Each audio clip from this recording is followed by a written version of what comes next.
Olá, meus alunos, tudo bem? Hoje nós vamos falar sobre Sócrates, filósofo grego da antiguidade, que viveu em Atenas, da Grécia Antiga, né? Um dos principais filósofos aí do Ocidente, né? Um dos principais filósofos do período antropológico da Grécia Antiga, né? Então, vamos lá, um pouquinho de Sócrates, né? O filósofo que só sabe que não sabe. Bom, então vamos lá. Sócrates, né, era um filósofo grego e a frase mais conhecida dele é a frase só sei que nada sei. Para entender um pouquinho dessa frase do Sócrates, vamos fazer aí de forma não vai ser bem da forma que está na obra de Platão, né? Porque a maior parte das coisas que nós sabemos sobre Sócrates foi Platão que escreveu, né?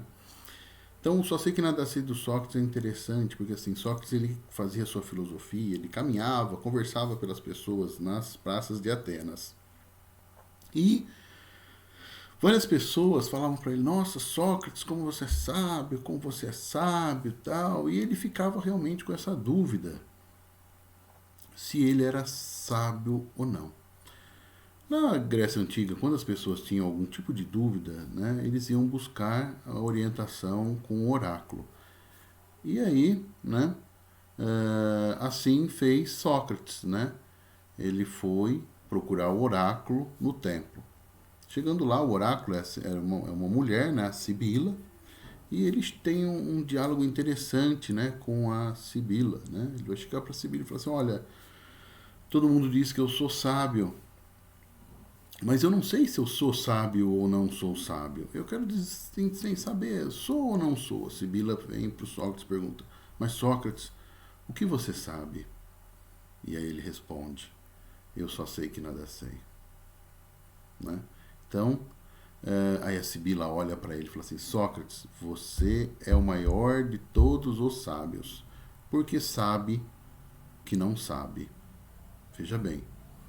Então, quando Sócrates fala "só sei que nada sei", a Sibila responde: "Sócrates, você é o maior de todos os sábios, porque sabe que não sabe." A grande questão é que essa frase de Sócrates ela é muito profunda. Porque nós podemos levar para o nosso biológico. O animal saciado ele dorme. Toda vez que um animal ele se sacia de comida, o que ele faz? Logo em seguida ele dorme. Né? Você pega a jiboia, quando ela come um animal, ela pega, vai para um local seguro e dorme. Né? Então, assim também somos nós os seres humanos. Quando nós estamos saciados, nós não buscamos mais ir atrás. Imagina você, antes do almoço, você se depara com um pedaço de lasanha bolonhesa, aquela lasanha bem suculenta. O primeiro pedaço é o mais gostoso do mundo. Aí, conforme você vai comendo, no 20º pedaço, você não aguenta mais ver lasanha. Você não quer mais a lasanha. Assim também é o conhecimento. Quando Sócrates diz "só sei que nada sei", ele está querendo dizer o seguinte: que ele não sabe tudo, que ele está aberto a conhecer. E é nesse momento que está aí o início da filosofia de Sócrates, né? A teoria do conhecimento de Sócrates. Então Sócrates vai falar assim: olha, para conhecermos, nós temos que assumir que não sabemos. Na aula passada nós falávamos do conhecimento. E hoje nós estamos trazendo um filósofo grego para nos motivar a conhecer. Então, o primeiro passo para o conhecimento, segundo Sócrates, é assumir que não sabe. Diante da nossa própria ignorância, nós buscaríamos conhecer. Porque se eu partir do pressuposto que eu sei tudo, por que eu vou atrás de mais conhecimento? Então veja aí como é interessante aí o pensamento de Sócrates para uma reflexão mais profunda para a nossa vida. Bom, então Sócrates nasceu na cidade de Atenas, isso é muito importante, o que significa que ele era cidadão ateniense, né? E na Grécia Antiga, o cidadão ele tem voz na ágora, nos ambientes políticos, né? E no que tange crítica política de Sócrates, ele fazia as pessoas a refletirem sobre a dominação do governo, fazer refletir sobre o governo, né? As pessoas muitas vezes vinham conversar com Sócrates, Sócrates no seu método aí da sua dialética, ele fazia as pessoas a ter essa reflexão sobre a dominação que se sofria na época. E tem também né, a crítica à sociedade no que tange a filosofia, né, uma crítica filosófica, né, que é sobre os sofistas, né? Na aula passada nós trabalhamos essa questão aí dos sofistas, né? E pensamos nessa questão dos sofistas, né? Nessa conduta que o sofista tem de achar que tudo é relativo, que não existe uma verdade absoluta, que o que se deve ter é essa técnica do oratório e da retórica. Então, ele vai falar que vai criticar os sofistas, como eu falei quando trabalhava sobre os sofistas, né? Que Sócrates dizia que os sofistas não eram filósofos, porque não tinham amor pela sabedoria, nem respeito pela verdade. Né? Então essa era a crítica filosófica que Sócrates fazia a algumas pessoas que se diziam filósofos. Uma coisa interessante é que Sócrates vai dizer que somente tem ação virtuosa quem tem conhecimento. Né? Então Sócrates afirma que apenas o ignorante é vicioso ou incapaz da virtude, pois quem não sabe o que é o bem não poderia deixar de agir virtuosamente. Somente aquele que sabe o que faz, conhece as causas e os fins de suas ações, o significado de suas intenções e de suas atitudes e a essência dos valores morais podem agir corretamente. Então, o conhecimento tem como fim a autonomia do indivíduo. Olha só. Então ele vai falar assim, o ignorante, ele não pode nem agir virtuosamente, porque ele desconhece a ação do ignorante, ele não sabe por que ele está fazendo aquelas coisas. Às vezes as pessoas acham que sabem, mas não sabem. Será que elas estão sendo conduzidas a uma ideologia, por isso que ela age da forma que age? Então, assim, e uma outra situação, Sócrates ele é bastante otimista. Ele fala assim, bom, se a pessoa conhece o que é o bem, por que ela agiria contrário ao bem? Ela sempre conduziria as suas ações para as ações virtuosas. Né? Então, o conhecimento é algo que traz aí a emancipação da pessoa. Né? Sócrates tem na sua filosofia o uso da dialética. Né? As pessoas todas as vezes que vão dar conceito de algo, um exemplo, o que é a justiça? Né? A pessoa vai dar com exemplo. A justiça é o que se fez naquele caso X. Né? Então as pessoas, elas não dão, muitas vezes elas não dão um conceito, mas sim tenta, por exemplo, provar que elas têm a resposta para determinado questionamento, né? E Sócrates nesse momento ele faz então essa questão da refutação, né? Porque ele se preocupa com a essência das coisas. Ele, como os sofistas se preocupavam, diziam da opinião, né? Que a medida de todo homem é a medida de todas as coisas, de Protágoras, né? Agora Sócrates não. Sócrates vai se preocupar com a essência. O que é essa essência? A essência, por exemplo, você tem duas pessoas diferentes. Ambas essas pessoas são belas. Sócrates não vai se preocupar com a opinião de se aquela pessoa é bela ou não, mas vai se preocupar o que é essa beleza, que esse atributo, essa essência que ambas têm que são consideradas belas. Então a essência é aquilo que faz a coisa ser o que é, e sem isso ela deixa de ser o que é.